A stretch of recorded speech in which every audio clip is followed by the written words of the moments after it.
नमस्कार, मी आकांक्षा जावडेकर।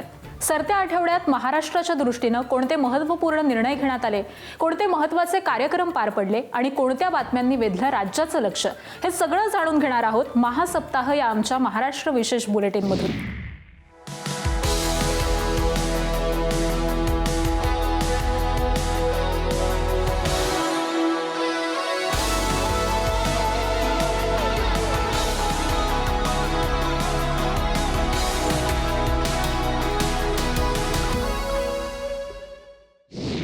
सुरुवातीचीच बातमी आहे स्वातंत्र्य दिनासंदर्भातली। महाराष्ट्रातही स्वातंत्र्य दिनाचा उत्साह पाहायला मिळाला। मुंबईतील मंत्रालयात मुख्यमंत्री देवेंद्र फडणवीस यांच्या हस्ते ध्वजारोहण पार पडलं।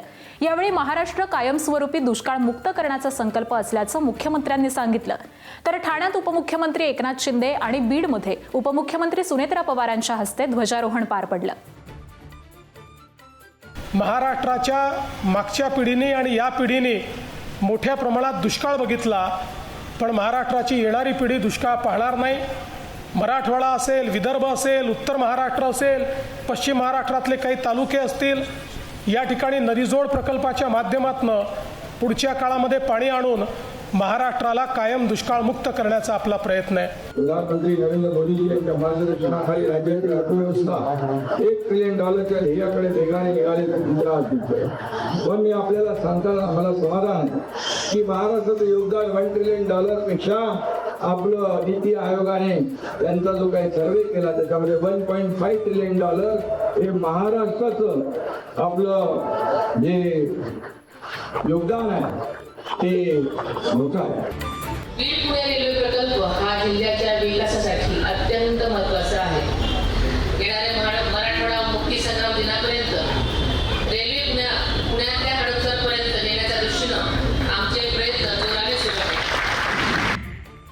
पुढची बातमी आहे ड्रोन उद्योगासंदर्भातली। राज्यातील ड्रोन उद्योग विकासासाठी टास्क फोर्सची घोषणा करण्यात आली आहे। मुख्यमंत्री देवेंद्र फडणवीस यांनी ही घोषणा केली आहे। ड्रोन उद्योगासाठी आता पॉलिसी ऑफ पॉलिसीज तयार करण्यात येणार असून छत्रपती संभाजीनगरमध्ये ड्रोन सिटी उभारण्यात येणार आहे। तसंच ड्रोन उद्योगासाठी टेस्टिंग रेंज पेटंट खर्चासाठी राज्य शासनाच्या विविध योजनांचा एकत्रित लाभ उद्योजकांना मिळवून देणार असल्याची माहिती मुख्यमंत्र्यांनी दिली आहे। पुढची बातमी आहे मुंबईकरांसाठी। MMRDAच्या मुंबईतील विविध प्रकल्पांचं मुख्यमंत्री देवेंद्र फडणवीसांच्या हस्ते दूरदृश्य प्रणालीद्वारे लोकार्पण करण्यात आलं। त्यावेळी उपमुख्यमंत्री सुनेत्रा पवार याही उपस्थित होत्या। त्यात सांताक्रूज चेंबूर लिंक रोडच्या दुसऱ्या टप्प्याच्या लोकार्पणाचा मुख्य समावेश होता। या कार्यक्रमात मेट्रो मार्गिका 2B वरच्या चेंबूर स्थानकाचं लोकार्पण करण्यात आलं। तसंच ठाणे बोरिवली दुहेरी बोगदा रस्ता प्रकल्पाच्या कामासाठी अर्जुन या TBM मशीनचं लॉन्चिंग करण्यात आलं। BKC कनेक्टरचे माजी मुख्यमंत्री बाबासाहेब अनंतराव भोसले उड्डाणपूल असं नामकरणही करण्यात आलं।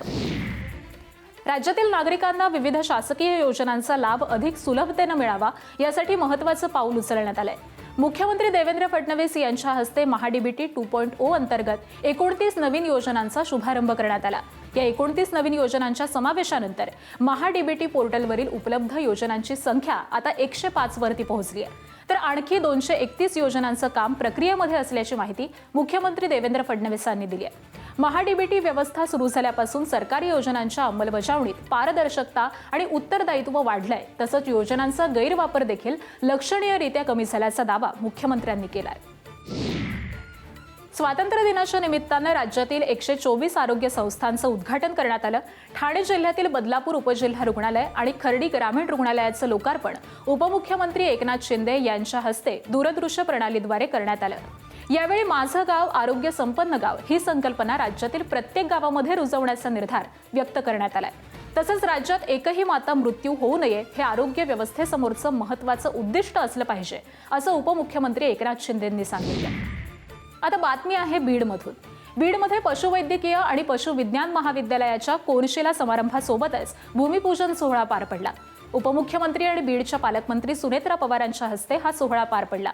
यावेळी विद्यार्थ्यांना केवळ नोकरीच्या मागे न लागता पेट केअर, डेअरी कन्सल्टन्सी, पशुखाद्य उद्योग आणि स्टार्टअपच्या माध्यमातून रोजगार निर्माते बना असं आवाहन सुनेत्रा पवारांनी यावेळी केलंय। आणि या बातमीसह वेळ झाली आहे आता इथेच थांबण्याची। ताज्या घडामोडींसाठी पाहत रहा ABP माझा।